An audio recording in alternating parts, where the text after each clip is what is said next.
Я Мамаджунов Азам, студент Таджикского технического университета имени академика Мухаммада Ушими, факультет строительства и архитектуры.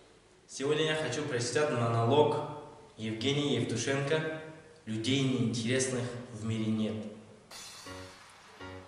Людей неинтересных в мире нет. Их судьбы, как истории планет, каждый все особое, свое, и нет планет, похожих на нее. А если кто-то незаметно жил и с этой незаметностью дружил, он интересен был среди людей самой неинтересностью своей. У каждого свой тайный личный мир. Есть в мире этом самый лучший миг. Есть в мире этом самый страшный час. Но это все неведомо для нас.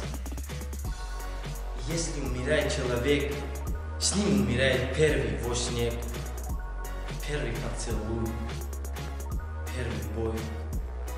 Все это забирает он с собой. Да, остаются книги и мосты, машины и художников холсты. Да, многому остаться суждено, но что-то ведь уходит все равно.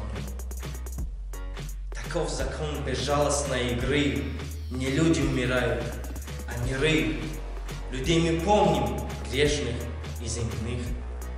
А что мы знали в сущности о них? Что знаем мы про братьев, про друзей? Что знаем о единственной своей? Про отца родного своего, мы знаем все, не знаем ничего. Уходят люди, их не возвратить, их тайные миры не возродить. Каждый раз мне хочется опять от этой невозвратности кричать. Спасибо за внимание.